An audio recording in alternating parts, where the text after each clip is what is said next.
Hello, everyone. My name is Christina. I'm the Family Programs Coordinator at the Vancouver Art Gallery, which is located on the unceded traditional territories of the Musqueam, Squamish, and Tsleil-Waututh people. And today I'm presenting to you from the unceded territories of the Comox Nation. I'm very honored that you're all here with me today for the last Art at Home Live of 2020. And I want to thank you all for spending your time with me here today. So I have the very cool job of looking at artwork, talking about it with families and artists. And of course, nothing's the same as being with the artwork and looking up close. But today I'm really thankful that throughout this year that we've been able to connect and talk about art on Zoom. So today I'm also very lucky, it's a special session today, that I'm joined by an incredible artist and teacher, Jennie Lou Lee. Hey Jeannie, how are you doing today? Hi, I'm fine. How's everybody? How is everybody? Well, we also want to introduce one more person. Melissa is joining us today as well. Melissa is the Director of Public Programs and Education at the Vancouver Art Gallery. Hi, everyone. I'm so glad to join Christina and our special guest, Jeannie, today for our special holiday edition of Art at Home with Lui Shou Kwan.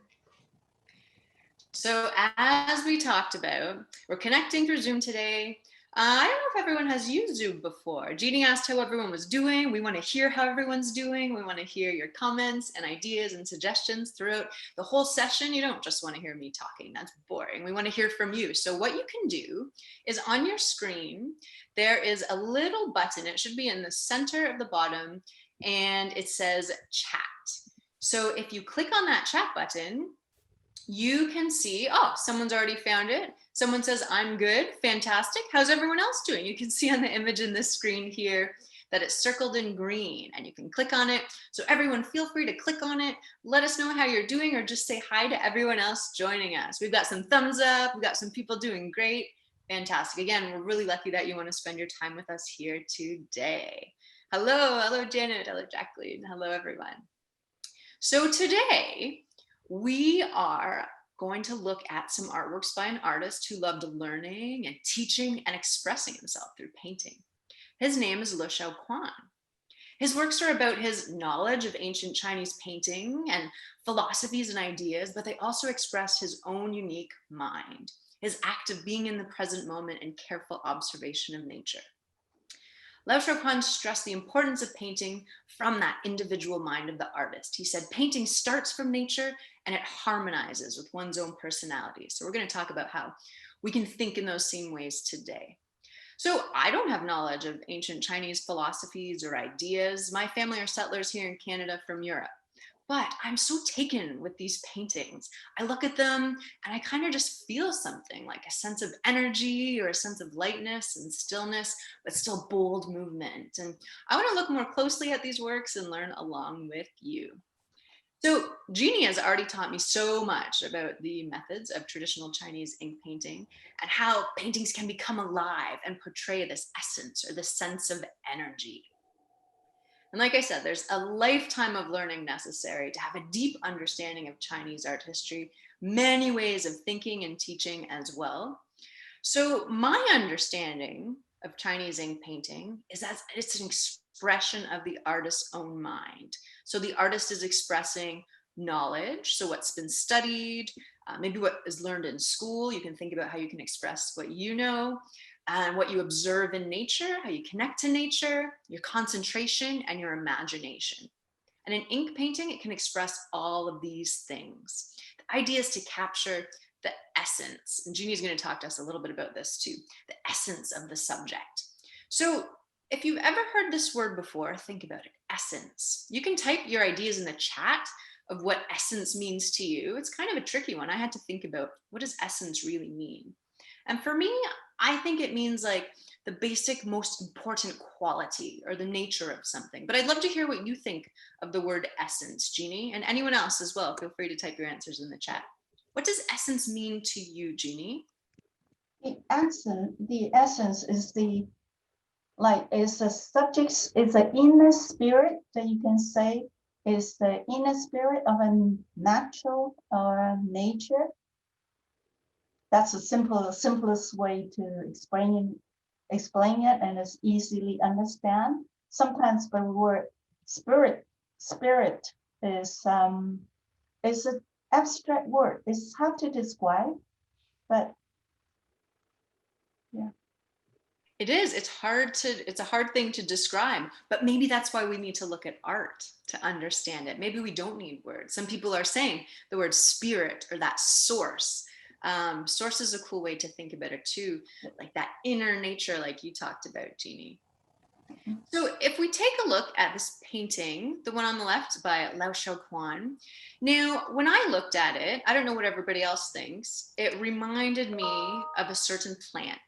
And this painting, it's called Untitled. So I don't know for sure that Lui Shou Kwan was thinking about this. We still have people thinking about, oh, energy. That's a great way to think of like essence or spirit. Yes, that's right. Spirit, energy, and you can feel the energy in the painting or in the object itself. Aha. And then think about how, like, for example, feeling the energy in the object itself. Lui Shou Kwan, for example, if he is indeed thinking of bamboo in this painting, he's not just painting exactly what it looks like, he's painting that energy, like you're saying, Jeannie, of what he sees in nature. So, as you can see, the leaves the bamboo leaves that he painted is like the wind blowing, and it's very freely that the way he expresses it. That free expression. So I love that as well. So again, maybe for him, that essence of like a free emotion or a movement. Lui Shou Kwan says the ultimate goal in Chinese painting is a homecoming to nature and the revelation of one's true self. These are very big ideas. So today we are going to look at ink paintings by Lui Shou Kwan and learn about his incredible life and teachings. We're going to learn about the word abstract and how abstract is used in Chinese ink painting to express the artist's unique mind. We're going to talk a little bit more about that in a few minutes when we're looking at abstract paintings. It's another hard word to understand. We're going to be introduced to traditional ink painting materials and colors and brushstrokes and techniques by Jeannie. And we're also going to get to experiment with creating an ink painting inspired by observing nature and that use of traditional ink painting brushstrokes and methods, again, thanks to Jeannie. Something that I learned already from Jeannie is that every painting is always unique. Jeannie told me if that you enjoy doing it and you spend time with it, you can be very good at it. I've been practicing. I wouldn't say I'm very good at it yet, but I'm really lucky to get to learn more from you today, Jeannie. So let's see what we can learn together first from Lui Shou Kwan's ideas in paintings. We'll learn a little bit about his life. How's everybody doing? All right. So Lui Shou Kwan was born in Guangzhou, China in 1919. His father was a very well-respected scholar who owned an antique shop where Liu would spend hours learning about ink painting by copying the paintings of masters. He did so much research on ancient painters that he published a book called Research in Chinese Painting later on in his life. Liu moved to Hong Kong in 1948 and worked at a ferry terminal as an inspector. His granddaughter, Tiffany, was very kind, thank you, Tiffany, and generous to share some stories that she learned about her grandfather with me. She said, I think of the stories of my grandfather working at the ferry terminal, making the rounds, inspecting the boards, all the while being encompassed by the majestic views of the harbor.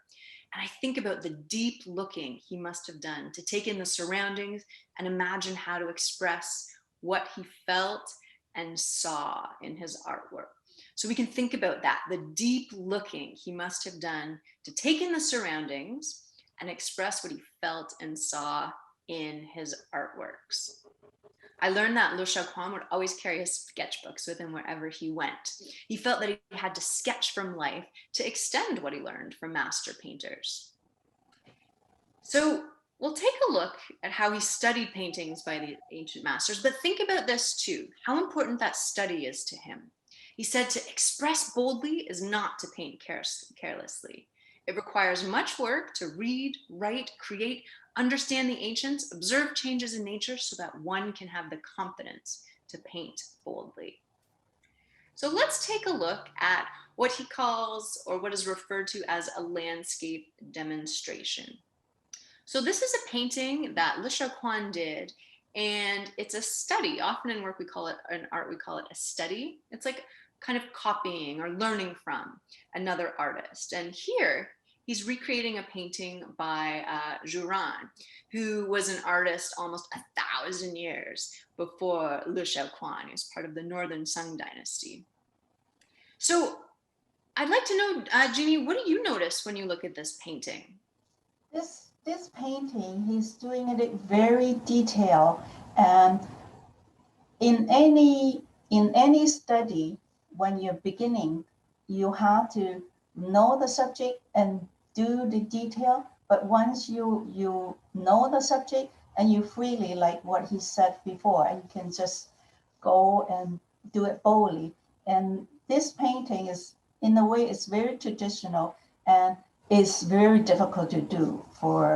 It takes a while to master it and do it. And then you notice that he signed it, he put the signature and the calligraphy, that the title of the painting is on there. And it's just black and white, but you can see the different colors in ink on this picture, that you can express it. It's just, actually, it's not just black and white. You can see the depth on this painting. Absolutely. It's incredible how much is expressed. Just like you said, it's not just black and white. We see so much variety. If we look at the next slide, we can see it up close just a little bit to get that sense of, like you're talking about, how difficult a painting like this would be to paint, how many details. Or I even think of like how much time it would take to really, like you said, Jeannie, carefully study the work of a master. Thank you for that, Jeannie. Lui Shou Kwan would complete paintings like this during his lessons when he became a teacher at the Chinese University of Hong Kong. And he would demonstrate these techniques of ancient masters and this work towards a harmony or a balance of mind and inner spirit. So Lui Shou Kwan wished that by copying the ancient masters, he could rediscover that essence word again, that energy or spirit of the Chinese tradition. He thought, without this, an artist can only reach technical perfection, but will never develop further. So this is why he began to learn about how painting was done in other traditions, to really push what he was learning from the masters. So next I have a very cool artist who has offered to speak a little bit about what they like about Lui Shou Kwan's work, and how his works are expressions that make us each see different things in the paintings. And oh, by the way, this artist is Lui Shou Kwan's great-granddaughter, who knows way more about his artwork than I do. So let's take a second to listen to what Olivia has to say.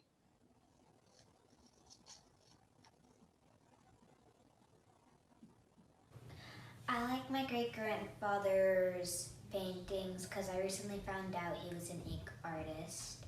And I like art too, so it's kind of cool. And recently during quarantine, I have some art classes and they introduced me into ink. And I look toward his paintings for inspiration. It's really cool how he can express himself with only one color, mostly black ink. Some of his paintings are abstract, but sometimes you can see what they're based off of, like this village. He also uses color, like this flower painting. I like to flip it around in my head and see what other things it can be that's not a flower. As I take more art classes, I hope that I can grow as an inked artist. Well, I want to say a huge thank you to Olivia and her family for joining us today, but for also being this special connection for us to Lui Shou Kwan's art and ideas that live on through his students. I think you did a beautiful job of explaining what you love in his work, as well as how it inspires other people. Thank you. Olivia's here with us today. So glad to see. But you said some really brilliant things. So you mentioned a word, abstract. Let's talk a little bit about what that means. Let's take a look at this painting here. So abstract is a word, it comes from American and European art, and it means an artist has used their imagination to change the shape, the size, the color, or details of what they see in nature to create their own unique expression. So really using that imagination to create a unique expression. And so, for example, everyone's going to see something different when we look at a work that is abstract. Let's take a look at this painting. What does everyone see? You can write your answers in the chat. Everyone's idea is going to be totally different. What do you see? Okay, Madison says she sees a ship. What about everyone else? What do you see when you look at this, Jeannie? Now, people have a good idea. I can see that, yeah, you can see a ship, you can see trees, and you can see a whole scenery. You can see one ship far away. Yes, this is the sun that you can see the red dot. And there's a lots of things, and there's a depth in this picture that, and don't forget the empty space. It could be the sky, it could be the water, could be that as you've seen it, but it's not painted. But from looking at it, you know, you can feel it, and that's the abstract part of it. You cannot, you don't have to describe it, but you know it, right? And yes, trees and natures, and you can see this depth, and maybe you can see a house there too. I love how you talked about that empty space, how even if you can't describe what you see, you can feel something from it. And we have people saying the sun or boats on water, pond with trees, people seated on the ground. That's very cool. I never thought of it like that at all. Family, sun and life. Someone else sees a lily pad, someone else sees frogs, someone else sees trees and nature. So like you said, Jeannie, there's a lot of depth here. So our eyes take a long time to kind of look, and then we use our imaginations as we look as well. Like if you see this painting in a different time and a different mood, you might say something totally different again. Yeah, I would completely agree with that.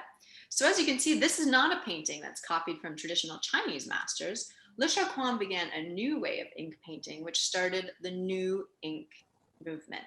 So paintings that maybe didn't look exactly like what we saw in nature. And we still have people saying a village. Two different people are saying they see a village, trees in nature, different types of trees in nature as well. Yeah. So what I was talking about, what was I talking about? The new ink movement. So this way of, again, learning from masters, but expanding it to create a unique expression. So again, it was about the artist's mind and unique imagination. And Lui Shou Kwan had many students who followed this idea, and it grew in popularity in Hong Kong. He was a teacher at the Chinese University of Hong Kong, like I said, for 10 years. But Lui's experiments with abstract art always retained aspects of classical Chinese ink painting. He said, I do not paint abstract paintings because of some awareness of a school of abstract painting. I paint in accordance with the Chinese philosophy of art, which stresses expression of the individual mind and nature of the artist.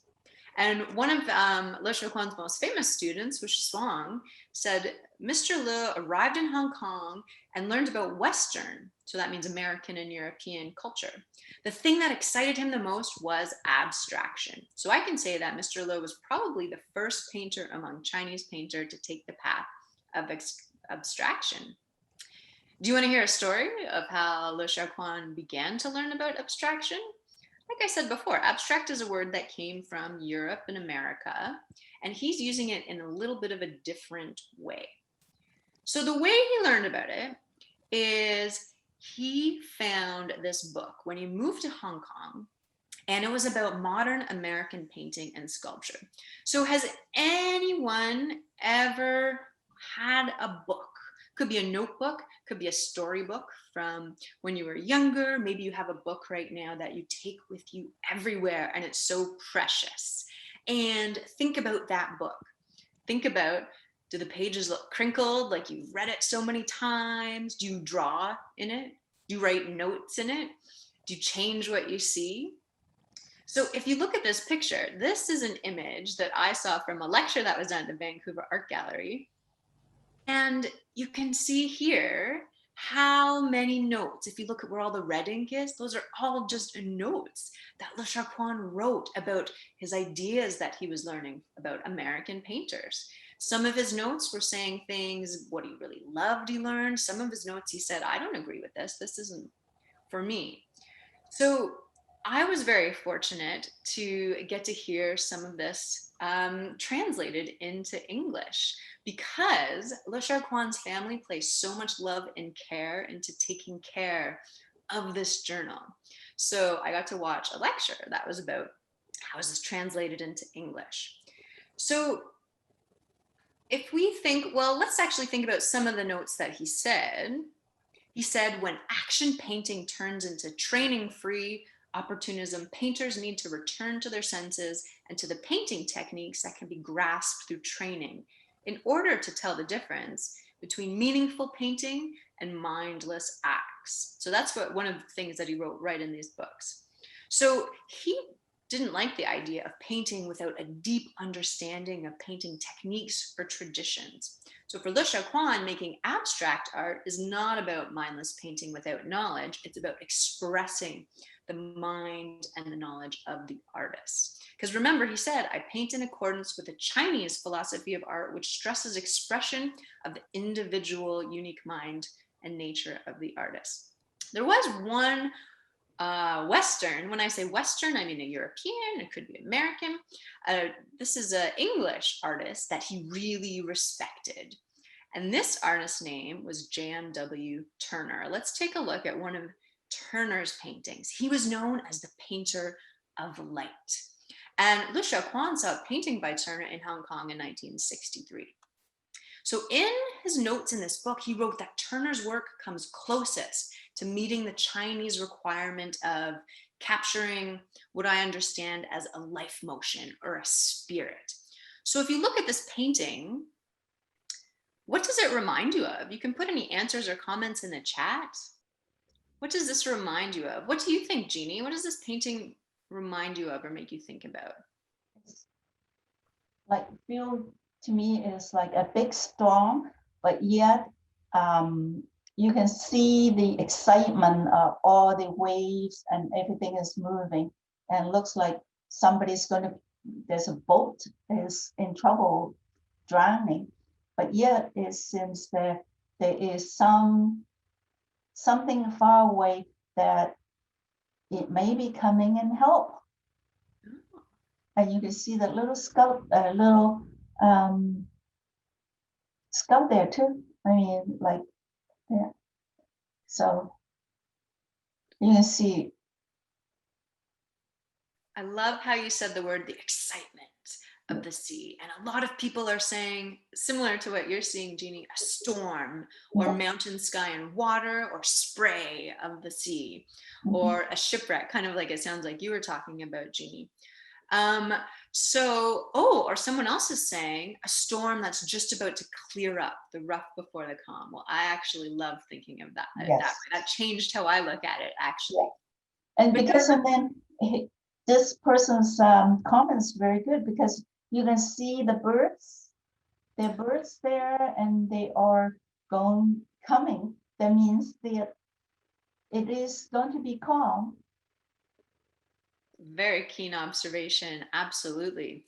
But I think everyone using words like storm, or like you were saying, Jeannie, like excitement, makes me think of that, like really getting to the essence of nature, really getting to the spirit of what's happening. And again, remember, this is a painting by Turner.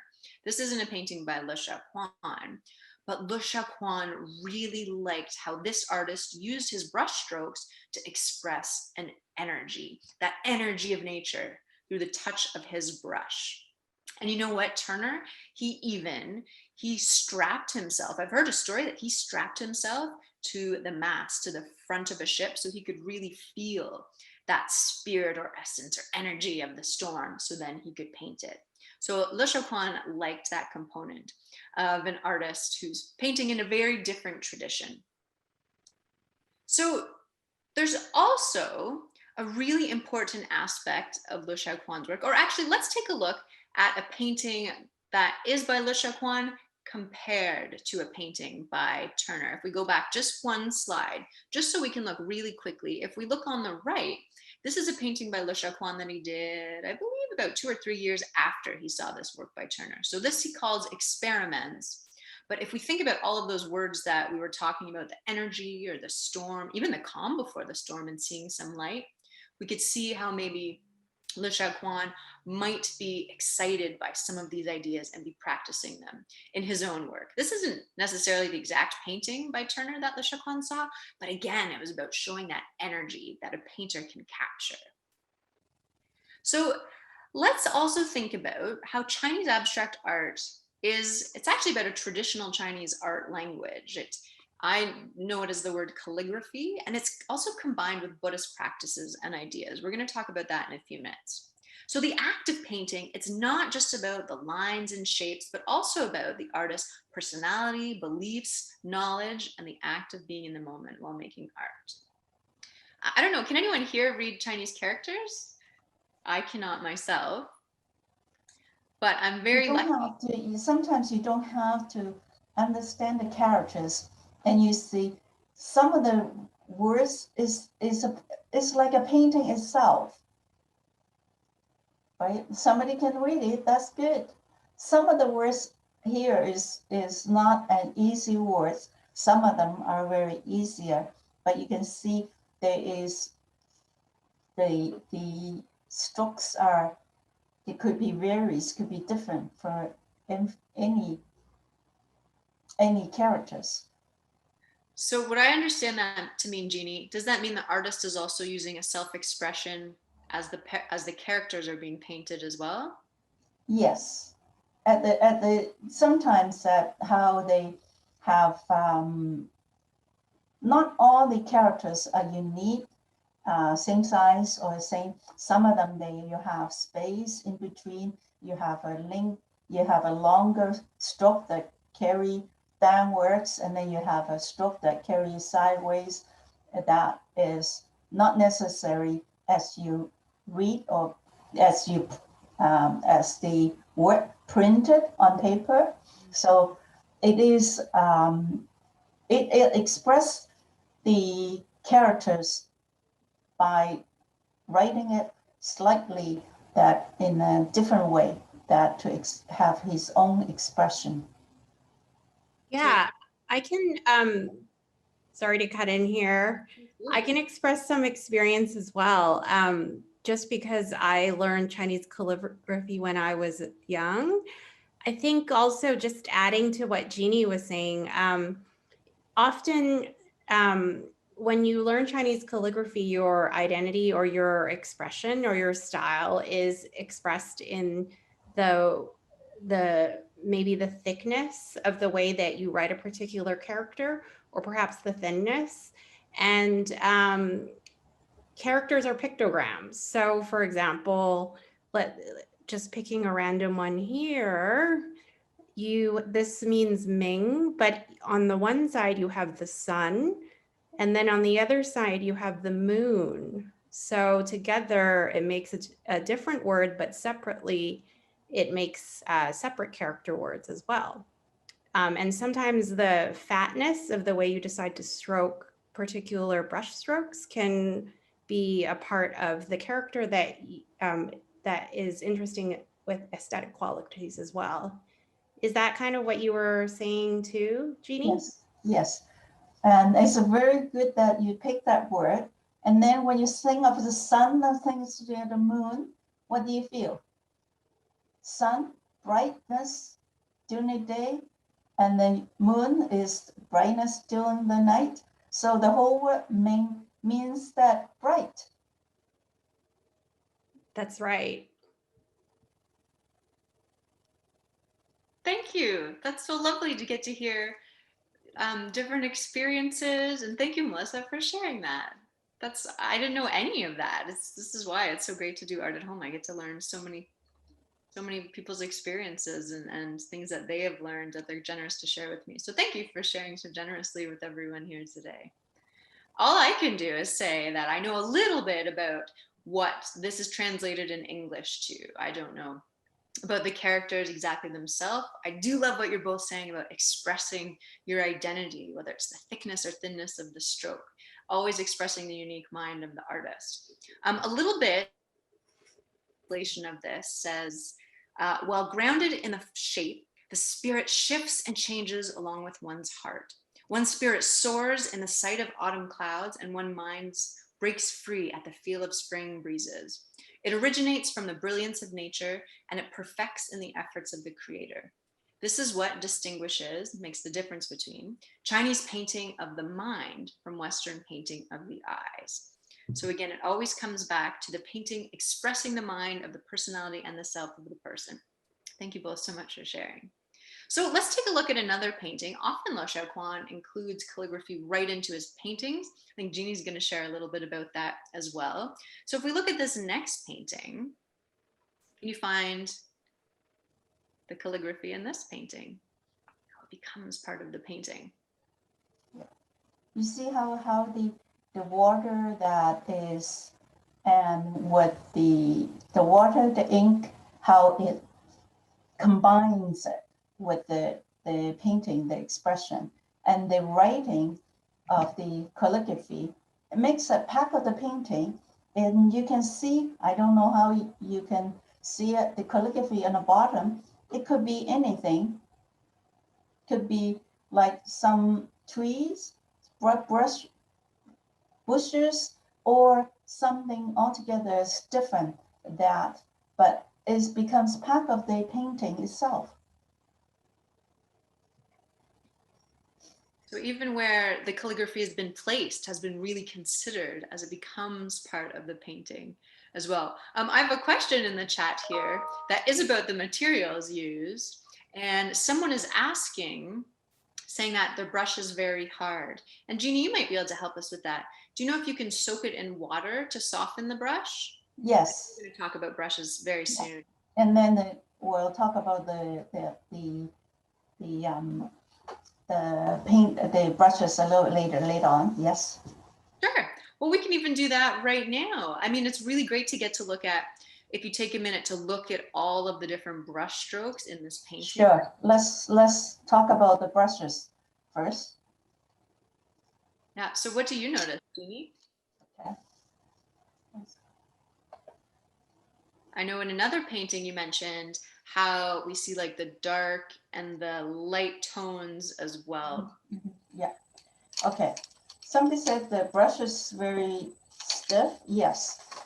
That the brush before it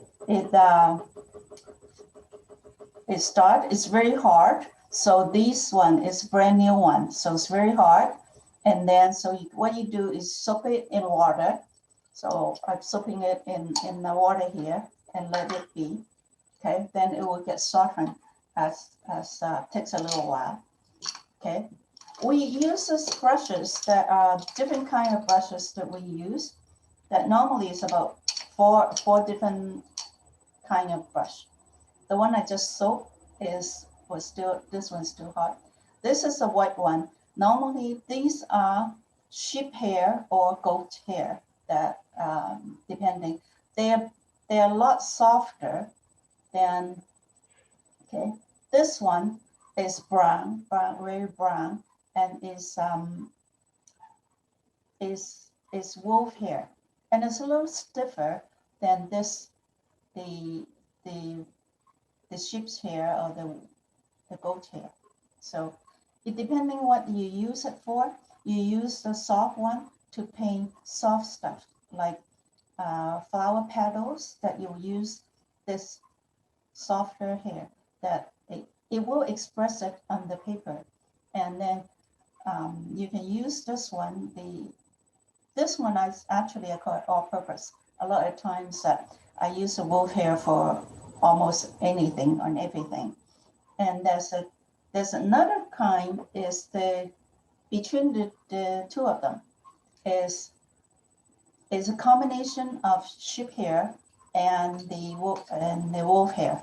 See, this is quite white, but I use it so it's a little dark. And then if you see the inside is very brown. So it's a mixture of of the sheep hair and the wolf hair. So it's in between. So it's not too stiff and it's not too soft. So again, you can use it for almost everything. One other brush, this one, you can see the hair is a lot darker. It's almost black. Is called a wild horse hair. So this is very stiff, and a lot of times that you will use that to paint stiff certain items like tree trunks or mountains and rocks, and then that you also express it through your stroke and your paper, how the ink on the paper. So after you soak that pen in the water for a while, let's see. This is the one that is, so now it's a lot, you can see now it's very soft. Before it was stiff, right? So that you have to, somebody was just saying the brush is very stiff, that after you soak it, that will become soft. Then it would be, then you can start to use it, okay? So, any more questions? Thank you for that. Yeah. Please feel free to add any questions into the chat. My question to you, Jeannie, is about the paper. Yes. Okay. Now I'm going to show you. With paper, we use rice paper or strand paper, and we have three kind of rice paper.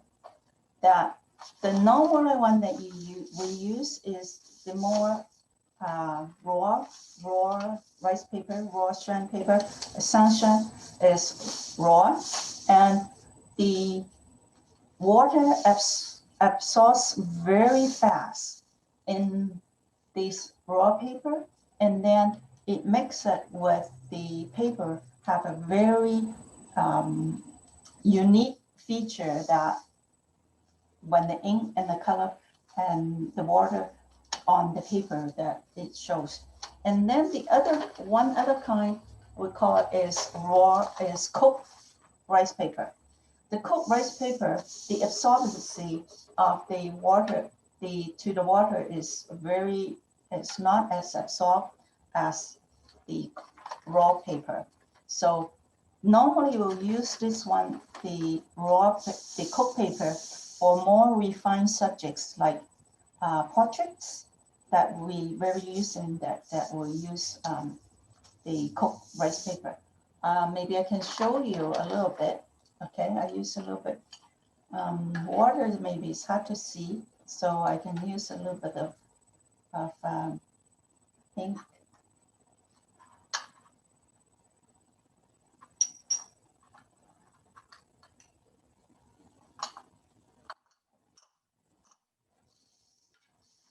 This is really light ink, okay? And you just see, okay? Light, and I could put a little bit dark in there. Yeah. And you can see that I can see with this pen, and then you write. You can see how the water that it absorbed there, that, right? It's absorbed right to the paper. That's the raw rice paper.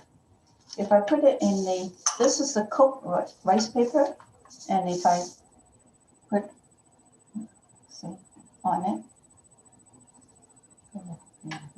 maybe a little darker than you see. You see that the water is sort of floating at it. If that, it takes a longer time still, then I can just, you see, I can smudge it.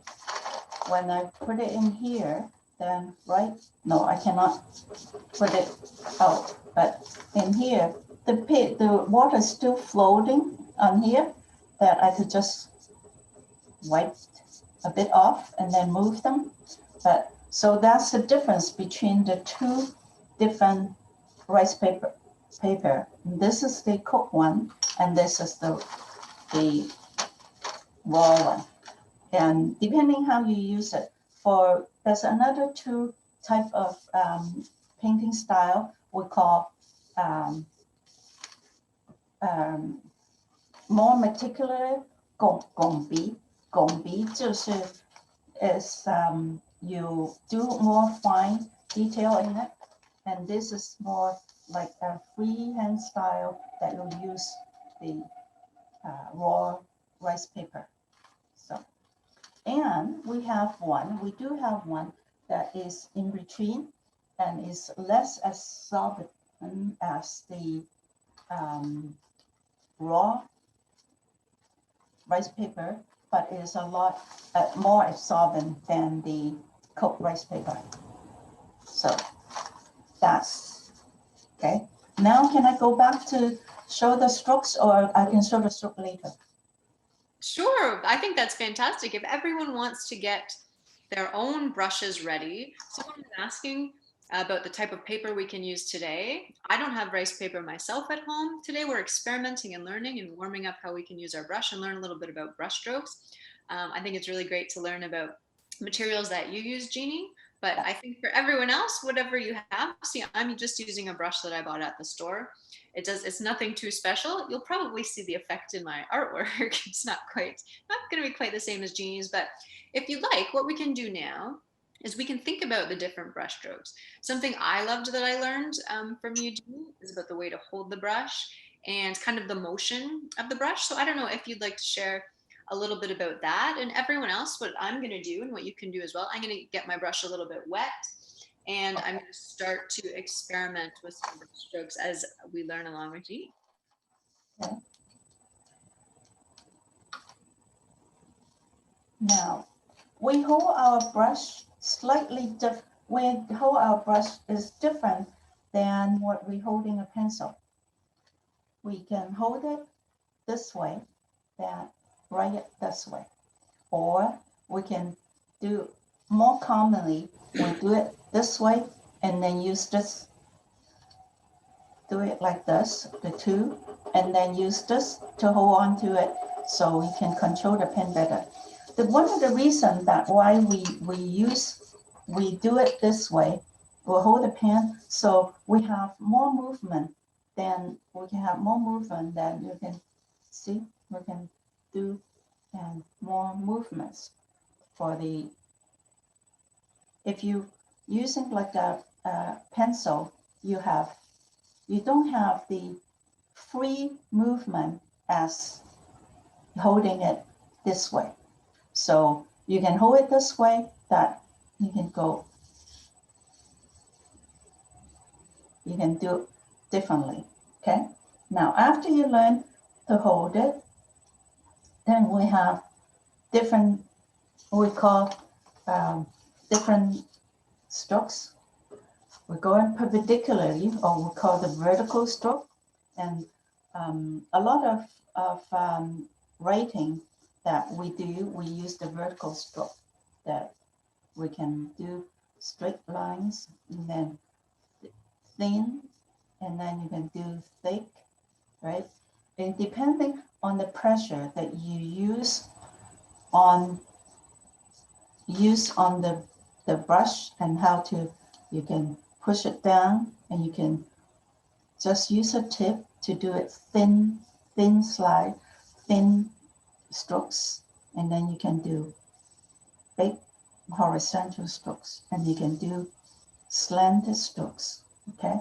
Now, when you do the slanted strokes, a lot of times, okay, let's show you that. I loaded my pen with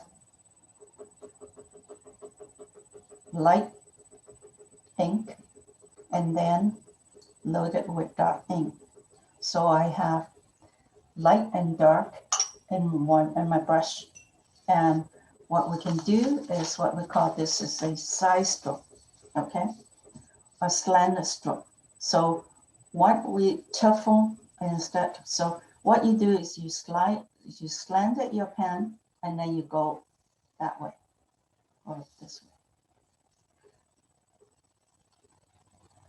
You move it slow, then you get it more smooth. When you move it slow and you have a little white in between, that is fine. Or sometimes in Chinese painting, that's what we like to have, that kind of stroke. Then you do it fast, and then you don't have a complete perfect stroke. Okay, you can see when the side stroke, you can have the dark one side and the light on one side. A lot of times that we do that, so we load the color, could be 3 colors on one brush, and then with just one stroke, and we can have different effects and different colors. Okay, and then there's another. So basically, those are the 3 strokes that we use in Chinese painting. And there's another thing that sometimes we do is like a fan stroke or spread, is 散风, is like you spread your stroke, and you can go, if you can see, you can go like, sometimes when you do some very broad leaves, and they have the veins that you don't want to paint every one single little stroke, or you can use the stroke to paint animal hair. Yeah, you see?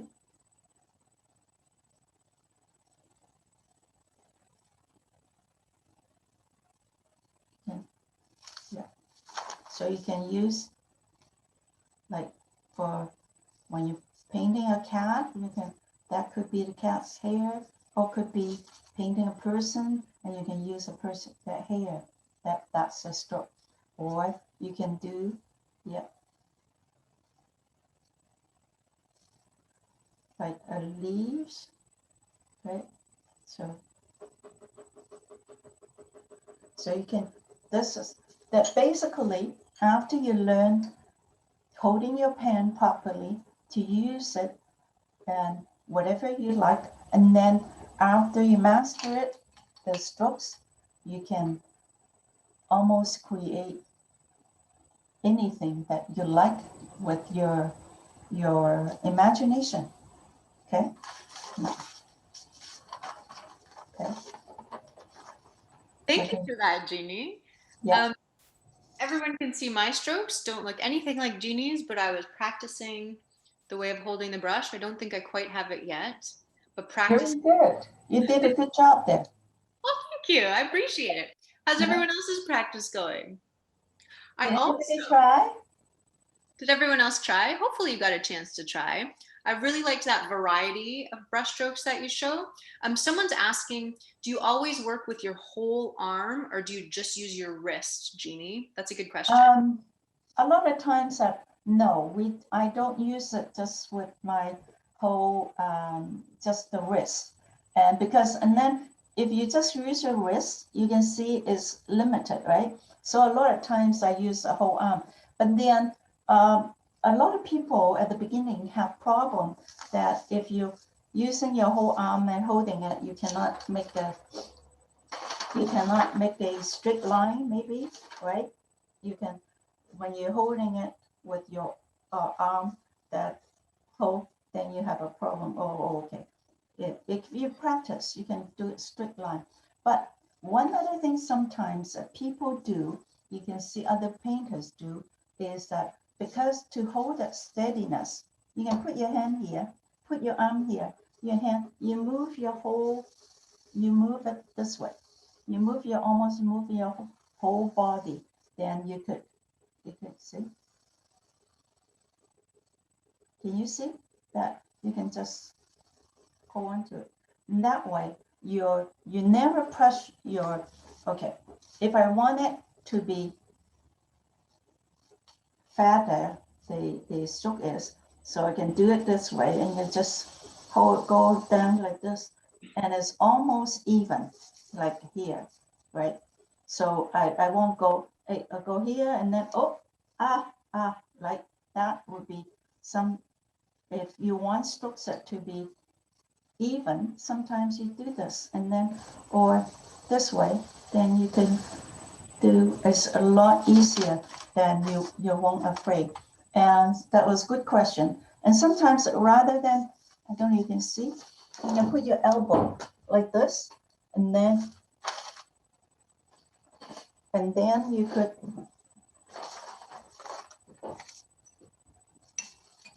put your elbow here, that way, okay? Then you can start drawing, and then you can still, then you can get the movement very freely, but, okay? And then you just move your elbow down, okay? Then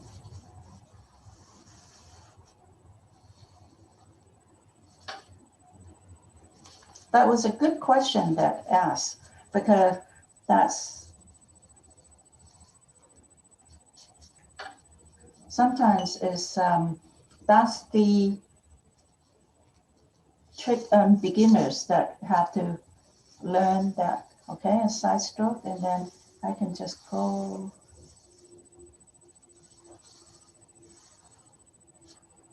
Right? Okay. Does that make sense? I love seeing the free movement. And I love how you mentioned using that whole arm. And it is great to outline that as well. My brush strokes don't quite look like yours, but I think that comes with practice. And I think, oh, there's another good question here. What are the names of the different types of paper? Someone is asking. Type of name? Yeah. That is the raw, Sengshuan raw is just raw rice paper. And then this is the one that said it absorbs, the absorption is very high. So when you put in it, and it will, the water will be right on there, absorb into the paper. And like you said, you cannot move it. But with that's a lot of, we use that for freehand drawing. So, and one of the things doing Chinese painting, we don't sketch, we just go right ahead and do it freehand. Like we said earlier, that it's not necessarily what you see, and is you paint not only the image you see, you also paint the spirit or the energy or the inner spirit, the essence of the objects. Okay, like okay, right, all right. That one stroke, and then look, okay, what I can do. Okay, little eye, like make the spread stroke. Hey, that could be a little fish. Right?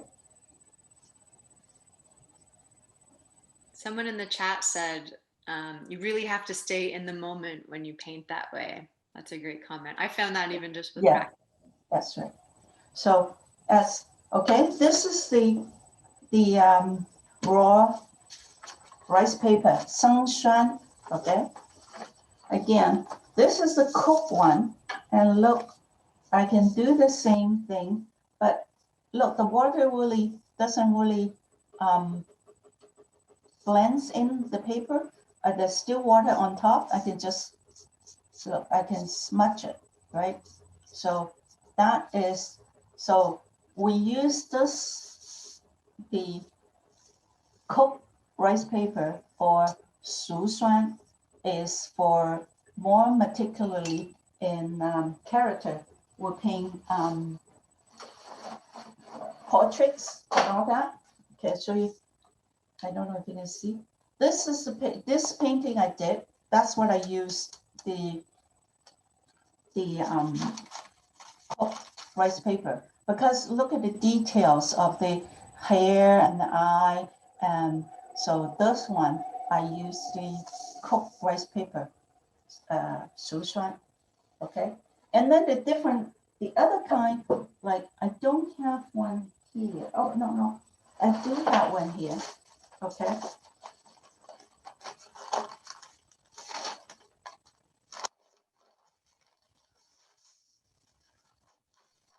So what we're going to get to do is we're going to actually get to do a full kind of. This one is the, okay, this one is, oh, my back is low. Okay, this one is more close and like is not as absorbent as the raw paper, and then is a little bit more absorbent as the cooked paper. And this is called Sheng Shu Xuan, is cooked and cooked as a combination of the two. And you can use it for anything too. Okay. Yeah. Okay. Thank you, Jeannie. Thank you for sharing one of your paintings with us. Before we're going to get to paint along with Jeannie in just a moment, but let's think about all of the things that you just shared with us about the different papers, the strokes, and the materials. And let's look at a painting by Lui Shou Kwan, which now, knowing a bit more about those techniques and materials, we can think of how he's really using that free expression in his work. So let's take a look at this painting. And we can think about, just like Jeannie was saying, that you can even use your arm in the air and think about those brush strokes using that whole arm, or you can practice on your paper as well. So I don't know exactly what kind of paper Lui Shou Kwan was using in this painting, but based on what Jeannie was saying, I think maybe because there's not a lot of detail, it could be the uncooked. I think it's also cool to think about, again, Lui Shou Kwan, he was expressing the essence of something. He was also expressing the essence of his mind. So often in his painting, he was expressing his practice of Buddhism. I don't know if anyone's ever heard of that before. He did a series called Zen Paintings, and Zen is a type of Buddhism. Now, I'm not a Buddhist, so I can't teach you very much about it. But where I learned was from the International Buddhist Temple in Richmond, BC. They have a great website where there's video resources and links so you can learn a little bit more about Buddhism.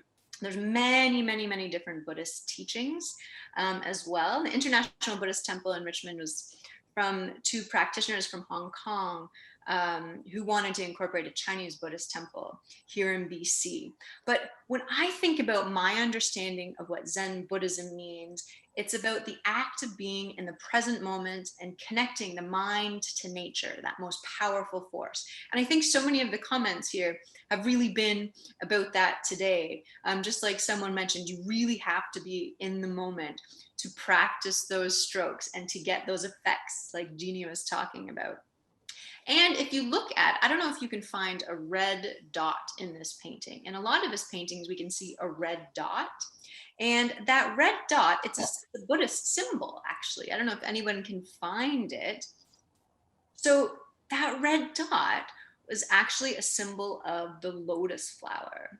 And my understanding is the lotus flower, it represents enlightenment. So a peace at being with the universe is, my understanding. So we've learned that Lui Shou Kwan had this practice and ideas of Chinese philosophy, studying the ancients, but he also wanted to express his Buddhist, his Zen beliefs as well. He wanted to express an act of being in the moment and the very essence of his mind, and the essence, that most important spirit or energy of nature as well. So it's really great to get to experience, to get to watch you, Jeannie, do those brush strokes, but then to get to experience them ourselves. Now, if we'll look at one more Lui Shou Kwan painting really quickly. Now, again, look for those red dots, that symbol Lotus Flower. Can you see those in those works? And think about, now we can see some very different kinds of brush strokes in this painting than we saw before. So we see those different expressions because of the brush strokes. So Lui Shou Kwan's his life influenced many, many people in his short 58 years of life, mostly because he spent his last 10 years as a teacher. And his granddaughter Tiffany was very generous to share some stories and thoughts with me. And one story that I loved was about how her grandmother would care for these paintings and how much love and care was placed in storing these paintings. And she said it was her grandmother's work that she would do at night, and that Tiffany wasn't supposed to sneak in and see it, but sometimes she would take a peek to see what was happening. And she noticed that great care and dedication to just caring for the works. And that made me think of the great care and dedication that Lui Shou Kwan put into the work, or like what I see you putting into your work as well, Jeannie. So now, many of these paintings, some of these that we've seen today, have been placed in the care of the Vancouver Art Gallery. So it's our great honor that the family has donated some of these works to our collection, but it's a big responsibility to put the same care into these teachings. I think, does anyone else have any questions or thoughts or ideas? I think what we can do, someone is saying that this resembles a Chinese character. I don't know if it's this work that you're referring to, or it might have been that past one. I'm not sure, but I like, again, going back to the roots of the traditions. What we're going to do next, see here, the last one. As you can see here, that you use the fan stroke, the sanfeng that I have, and I said before that you can use it for animal hair or for any light strokes. But you can see here is not hair that he's doing. To me, is he's doing now. We cannot see the wind blow. We can only feel the wind blow. We cannot see it. But I think to me, in this painting, is that you can feel the movement of the wind blowing. I don't know, is it blowing in something like sand maybe, or just small little things that are floating. And then in this picture, in this painting, you can see the air's movement. That's the abstract. He had put it in there. I can feel it as something is moving and is floating in the air. Can you see it? I don't know if anyone else has the same kind of ideas or something totally different. It's about not just what you see, but that expression of the work.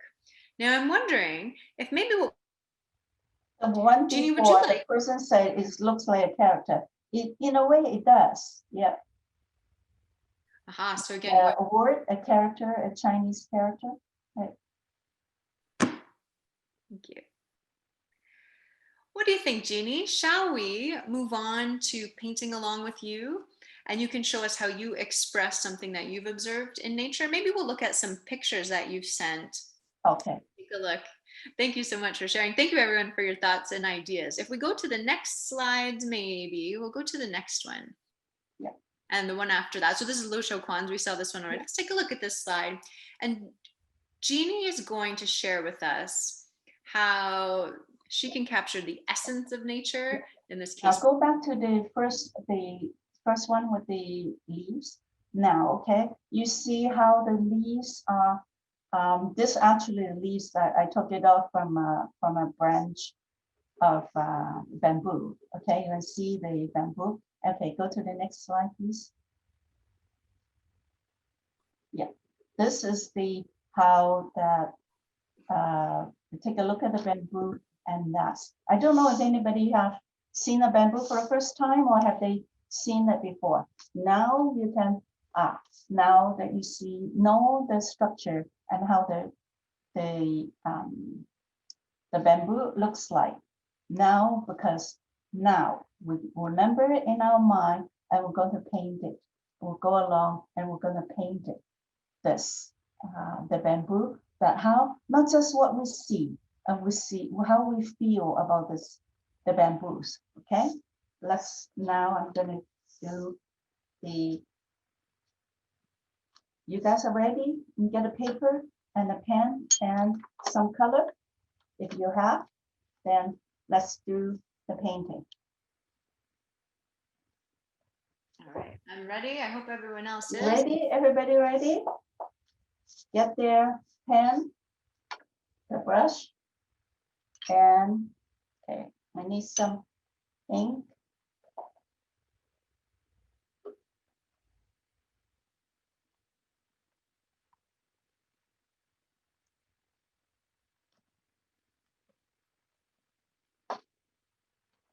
Did everybody enjoy Christina's talk?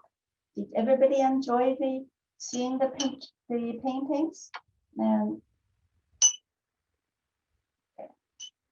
Now we're going to do, okay. I'm going to load some of it's a lighter color. I'm going to do with the painting the bamboo. I'm going to do the stalk first. Okay. Now, how I load it, okay, was a lot of thing in there. I got most of them out all in my brush right now. Okay. Then those are the light. What I'm going to do is I'm going to do the side on one of my here with not too much. Okay. Jeannie, there's a quick question here. What should be the ratio of water to ink for lighter ink? You just add, let me do it this way. You add it to the lightness you like, okay? Here, okay, I'll do it this way, okay? Now, my pen is clean. My pen is clean and I don't have any, just little water in here. Water in here. So I just dab a bit, okay, in here. And then, okay, I think it's too dark, so I'm going to put more water in here. Okay. It just adapt to make it light because, forgot to talk about the colors, but I'm going to talk about colors a little bit later. Okay. Ink is made from the black lamp is from burning tone oil or the resins from a tree. So, okay, now I think that sometimes it's like you said, it's difficult to see and then you can test it out on the paper and say, hey, this is a lightness I like, okay? Then you can start, okay? You don't have to guess how much water you put in. You can test it all out. I mean, it's up to you to feel like, okay, I want it to be just, that's about it. I like it, right? Okay, now, after I get the light ink in my loaded light ink on my brush, okay? Loaded all the light ink on my brush, okay? I'll show you. Loaded the light ink on my brush, then I don't need that much, so I let it be that way. And then I'm going to put some dark ink on the side. You see, on the side of my brush, on both sides. Okay.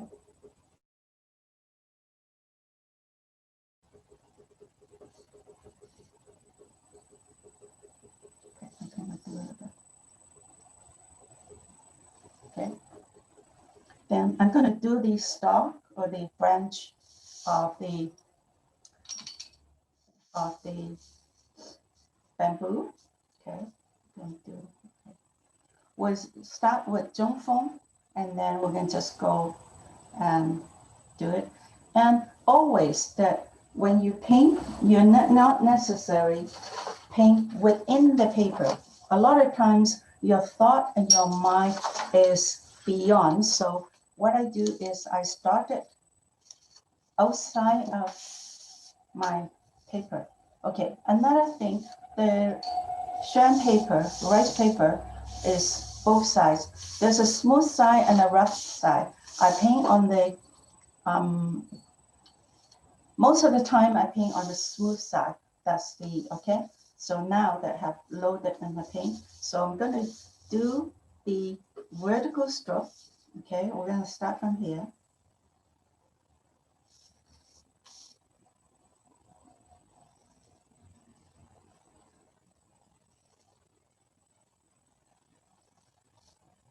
Okay, that's the bamboo stroke. Okay, I'm gonna use the bamboos that they have called in between each of the branches have notes, and we're going to do it that, okay? That have to be very dry, okay? And go a little over, round a little bit to make it a dimensional, okay?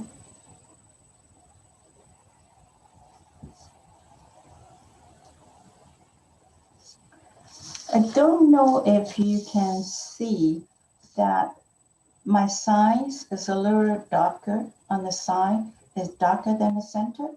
On here is not, because I use on my brush, the side, I use both sides, I use a darker ink. So it's more three-dimensional because we don't go over our strokes. We don't go and paint it over like in Western colors, right? So in this way, that on the one stroke, that's it. You can see the light and the dark all together. Okay. Now we're going to do another one.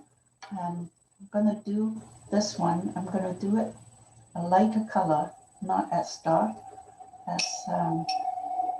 Now do a lighter color, then I can wet my pen and then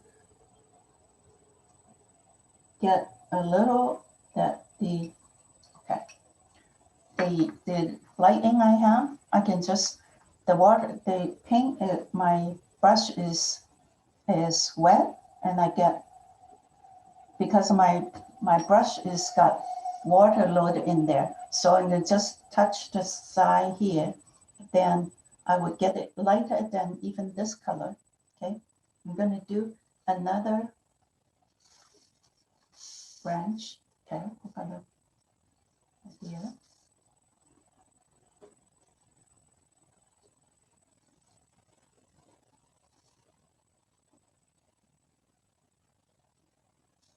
Okay, now this is lighter. You can see this is a little thinner. We cannot go over it.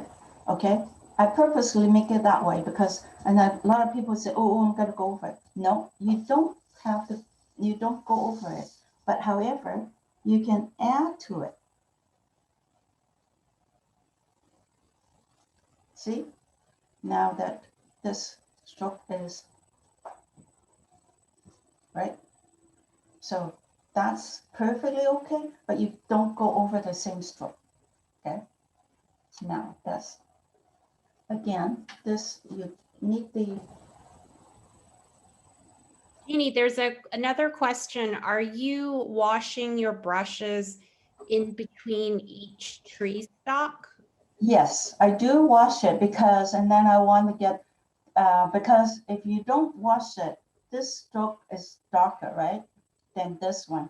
I want to get a lighter stroke. So I clean my brush using water, then I redo it. Or people could use another different pen, different brush to do it, okay? So now I'm gonna do the note again for here. Doing the note, I do it like here and going a little round. This is too round, but you're going around, you get the three-dimensional, that you got the depth. So I'm going to do this, okay? Now, because this is little lighter, so I won't do it as dark, so I can go with lighter. Yeah. Now, this is a little too wet, so I'm going to make it a little bit drier, and then go like this. Okay, then you got the two strokes here, the two lightness. I can still, now, okay, now this pen is with the light color, okay? This pen is with the light color, so I want it to be another lighter one, so I can go and clean my brush off. When I clean it, I dried it a bit, okay? So I don't have that much water, okay? Each time that, because we need water, we need colors. A lot of times that when we do, we have the ink and the top, and then the water in the back. So we have the light and different color spec, okay? Now, I'm gonna do another one, and it's a lot lighter than the other one, okay? You can do another light one in here.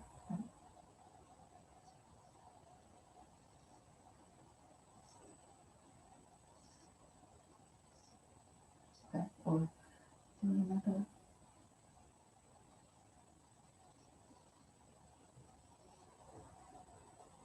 Okay, just disappear in the back. I don't have to finish it, okay?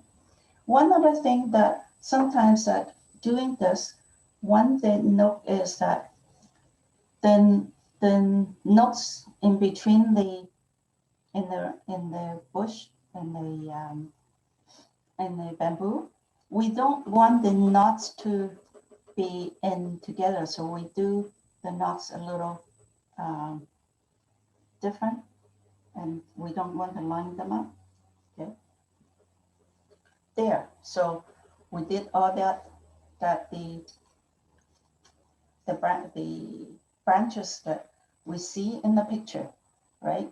That's how I remember it. I don't know how you remember it, or you can remember. You can put a little bit more in there, but we don't do any more.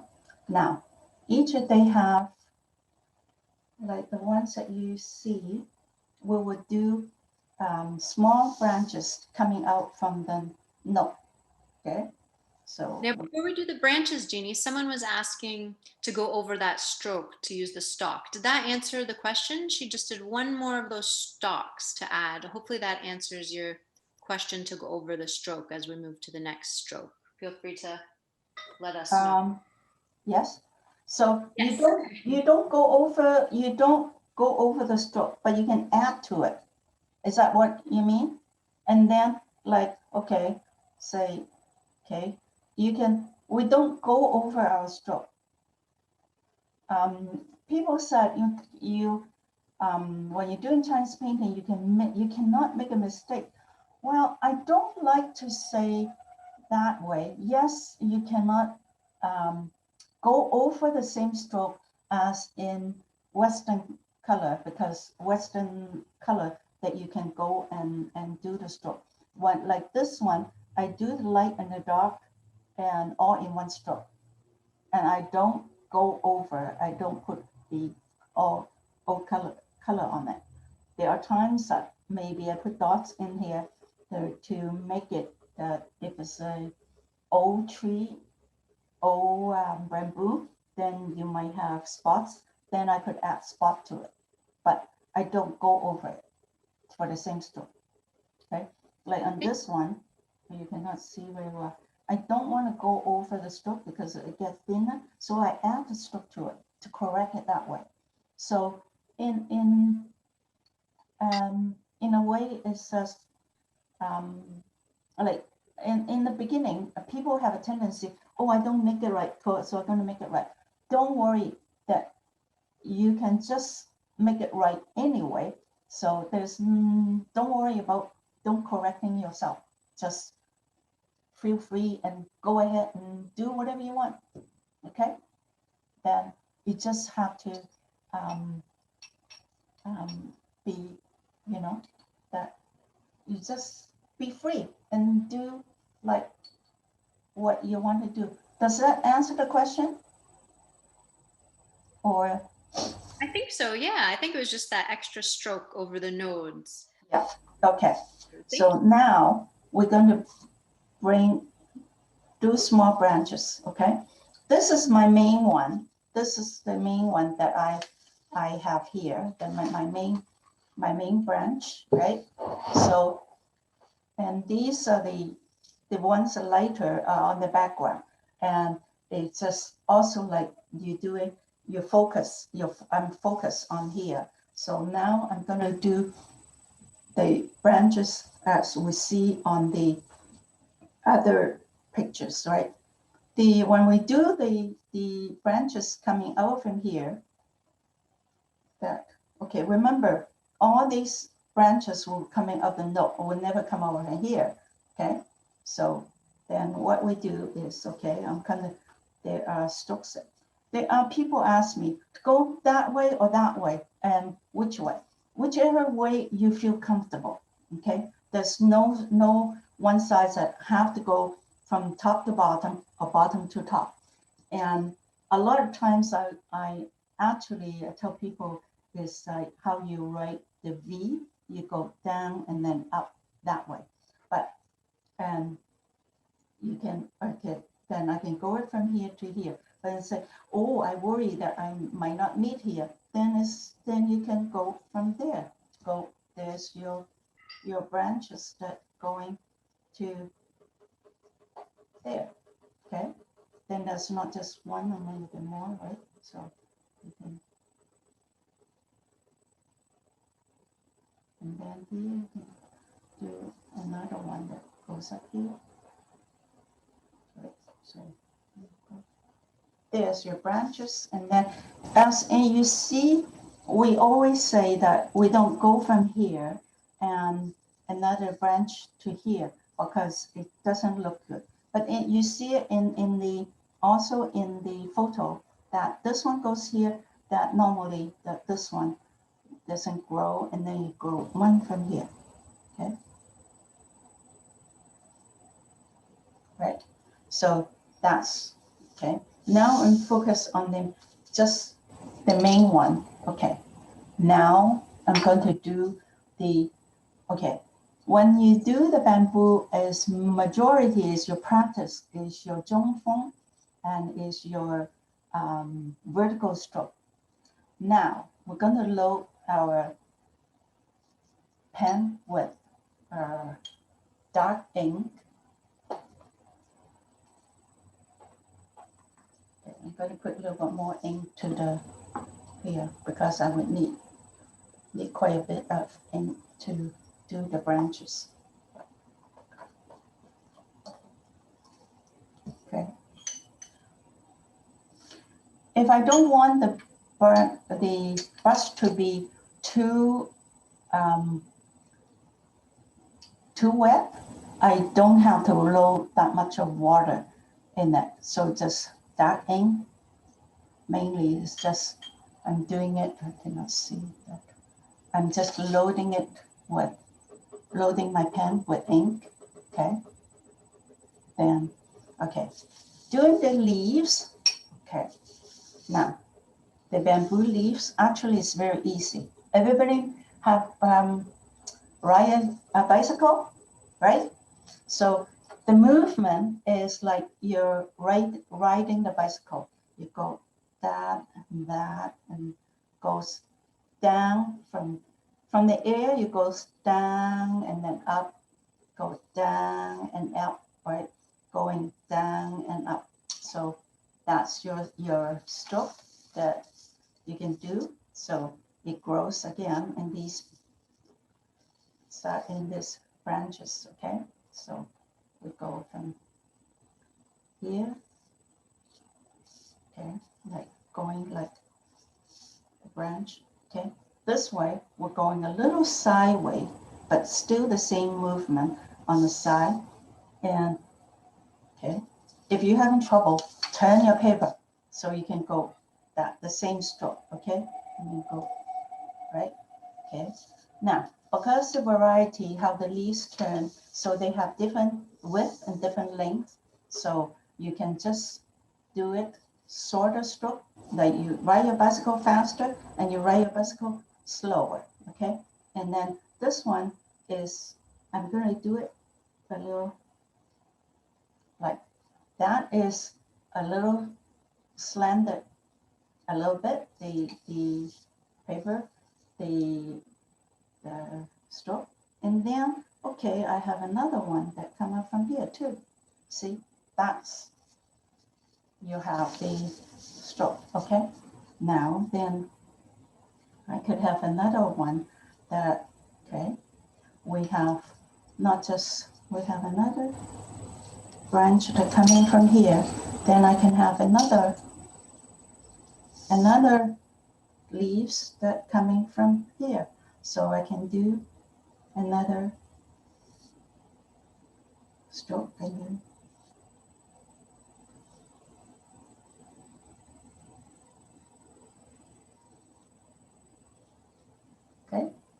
there is the leaves, okay?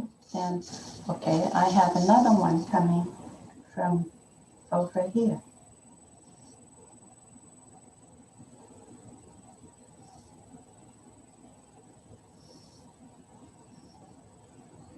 Okay, that's another group. And then from here, I can have just here.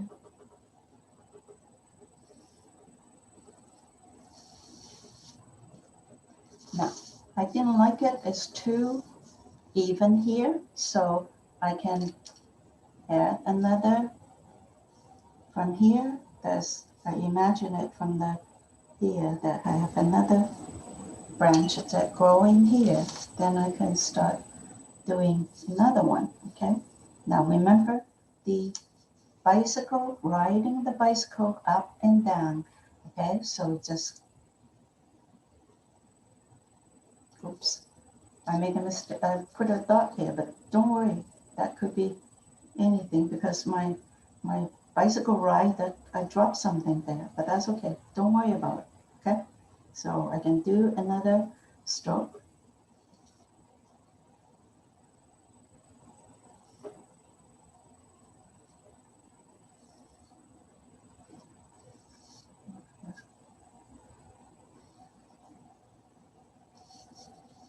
Does it make sense? I love the idea of ride the. Now, okay, I'm going to do a little one here. I could get, okay? I don't paint. I don't let the paper limit it to you. Is you can grow whatever you want. You are the artist, okay? You can, okay, so I can do it. Is growing, this is grow from here. So I can do the brush from here.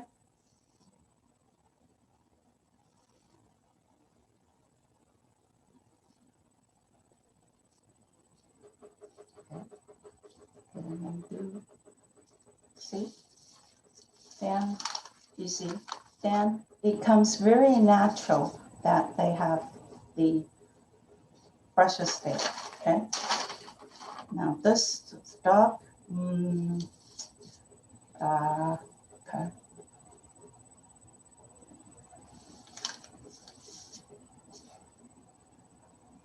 Can I leave it that way? Yes, sure I could. But then I could do another branch here. Let's see if I can.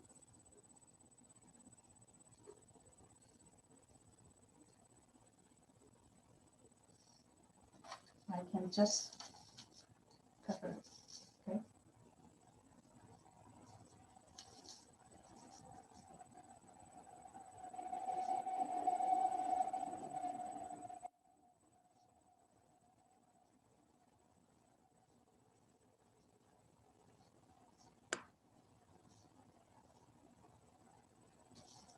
Not the greatest, but see, don't worry. If you make a mistake, it's always something that you could correct it. Okay, it's not that you cannot correct it. Okay, but you just don't go over the stroke. I actually trying to hide that stroke. Okay, now my painting.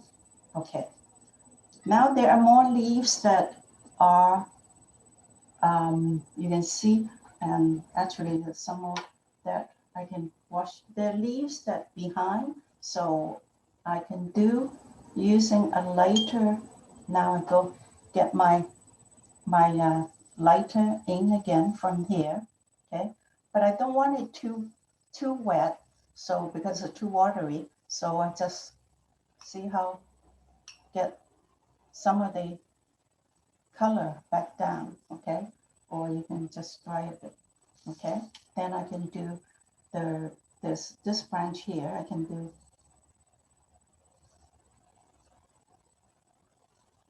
Okay, those are the leaves from behind. Okay, okay. There are leaves from here too. I can go.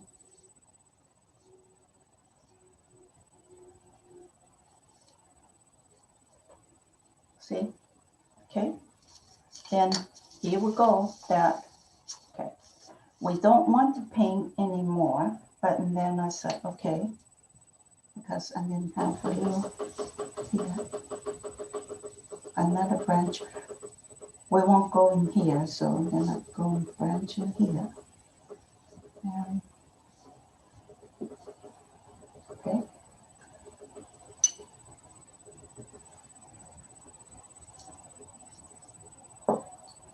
Okay, I just want to do a little one. We go, now we have a little bicycle ride.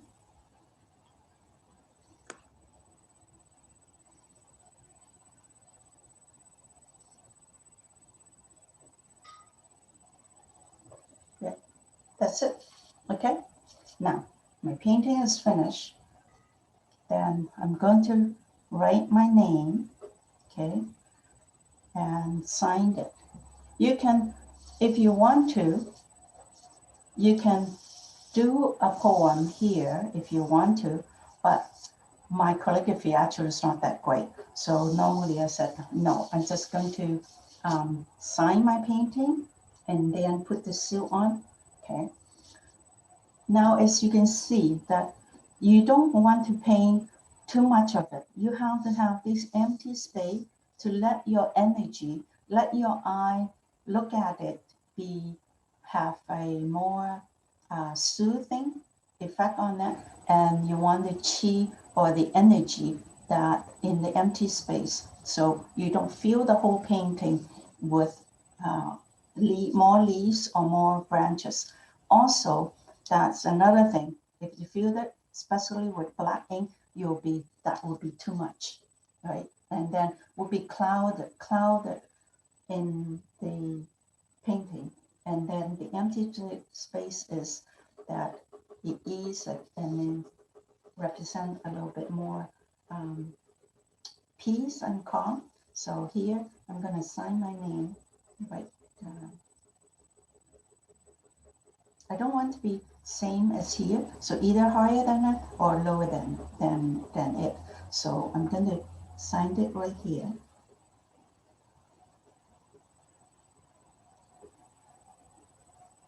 Okay, I signed up my name, and now I'm going to use my stamp. That's the stamp with my name. There are also people in painting that use stamps that are have different meanings other than their name on the painting as well. So here we are. So I'm going to that. I got this. Okay, and then just right here.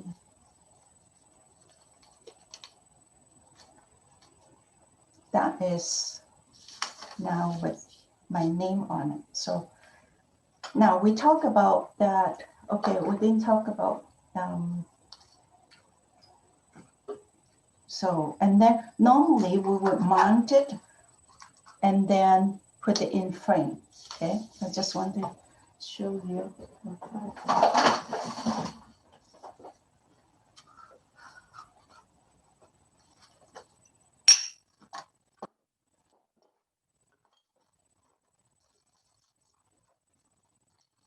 If you mount it and then just put it in frame.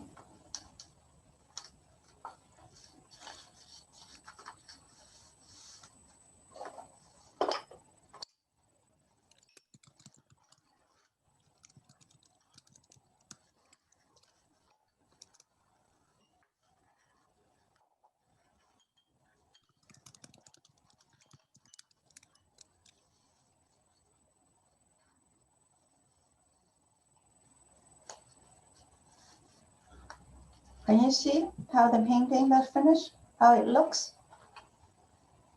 Right. Okay. That looks fantastic. It's so cool to see it as like that final piece. Yeah. Let's see yours. Okay. Well, I think there was a great comment in the chat that one must have a very steady and focused hand in mind. So you can see where maybe my hand in mind wasn't quite as steady. It takes that practice, right? It takes practice. Once you know the stroke, then you can create your own image that will be yours. And yeah. I think one thing that I did that I would do better next time is that, Jeannie, you talked about not doing too much. So you have enough space, that negative space, to let the energy flow. Yeah. I like how yours, you have more space on either side, where I just did too much as I wanted to get more and more practice in. Mhm.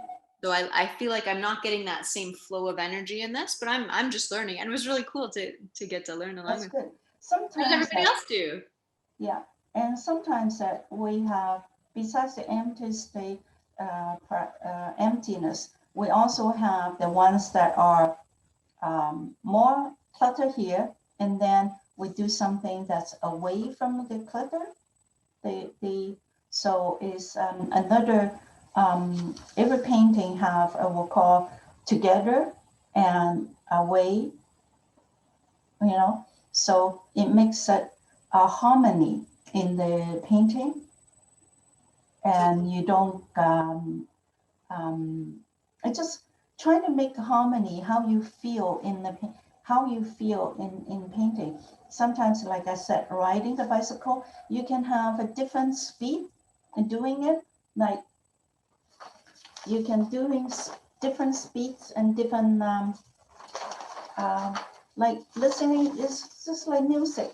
I'm going like, like one of the character, or like one of the one that we did earlier, like the characters, right? So you can just do it like you listen to a music and say,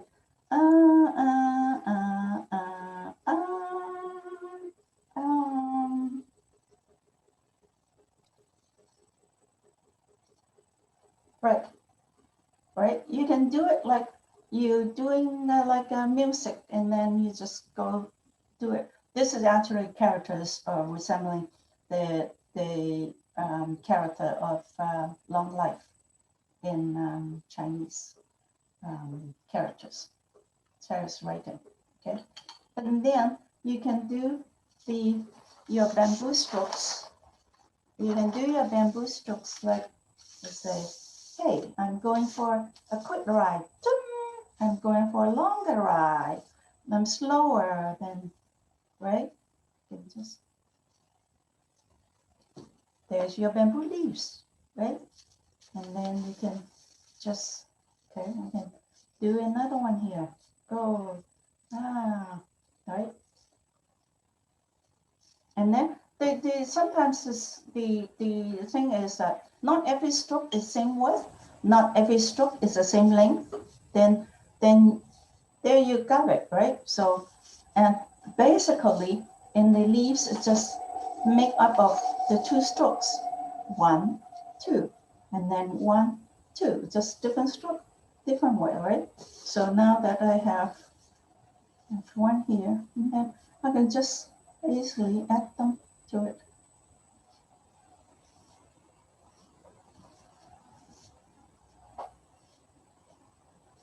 There, that's one of the branches coming out from somewhere, right? And then I can add. Jeannie, can I ask about one more technique that someone's asking about in the chat? Yeah. Can you just show one more time just how you can dip the brush to get darker on one side and lighter on the other? How you talk about it as load the brush. If you could show Okay. it Yeah. Okay. one more time, and then we can maybe go and do some more of our own practicing and thinking through these ideas that you've been so generous to share. See how, okay. See how I get the light color, right? Okay. Now it's too much ink, so too much water in there, so I get rid of some of them, okay? This is a light color, okay? Now I have the dark one here okay. See the dark one here, or maybe this is easier, okay? Okay. See the pen on one side, I just dip this at one side in there, okay? I just do one side, that's probably easier then, okay? Okay, this is not so good. Okay.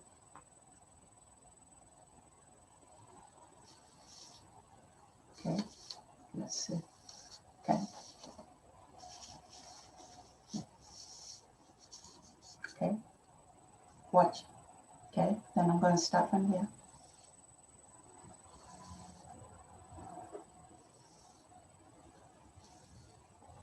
So can you see this is darker than this side?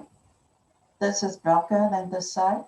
It's not quite obvious maybe because the light color is a little bit dark. So, okay, I'm going to make this a little more even lighter. So there you go. So I just put some more water in that. So that is a lot lighter now, okay? Then I'm going to dip the side here. See how my pen is very flat, right?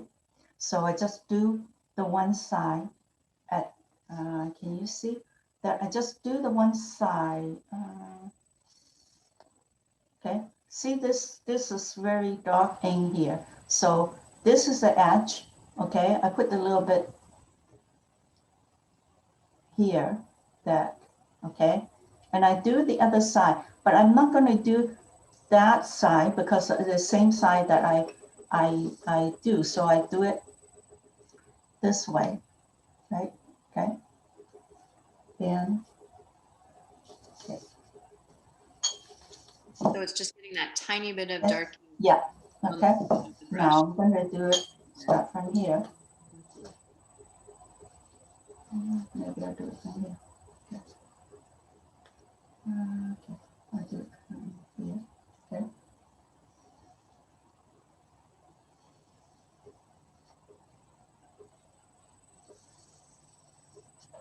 You see that light and that dark there, and See, it gives it that. this is darker and this is lighter. Can you see that? Okay. Now I can do, now it's just, we were talking, right? So this is the note, okay?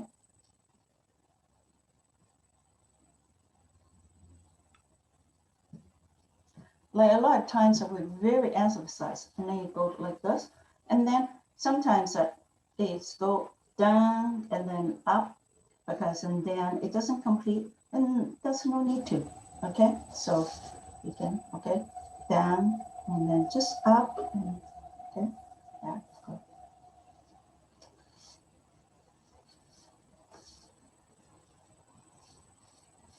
Mhm.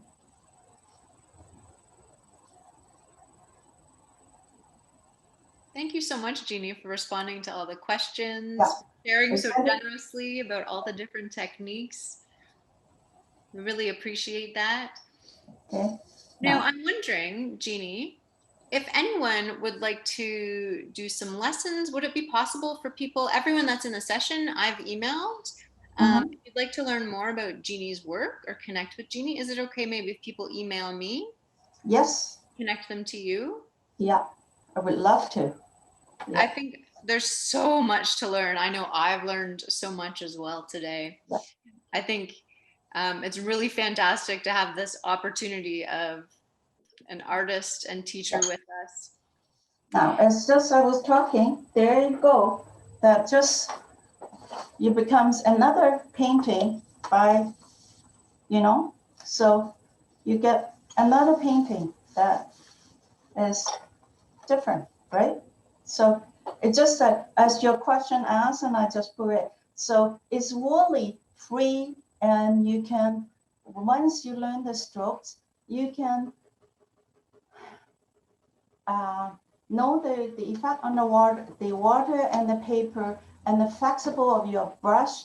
You are free to produce a variety of style expression of your own emotion and your imagination and creativity to create another good painting. Just as I'm talking to you, that I'm just demonstrate all the strokes, but then it becomes another painting. I And it's hope that you different. guys could do practice and create your own. And it's very relaxing and doing the paintings that I can do for hours and then forget about what's going on in the world. Yeah, right. Okay. I don't know about anybody else. I felt that that was very relaxing as well. I completely also lost track of time and getting into that mode of practice and that, like you're saying, being in the moment. It's so fantastic. So, Jeannie, I can't thank you enough for how generous you've been today with I sharing. forgot about the color, that talk about the Chinese color.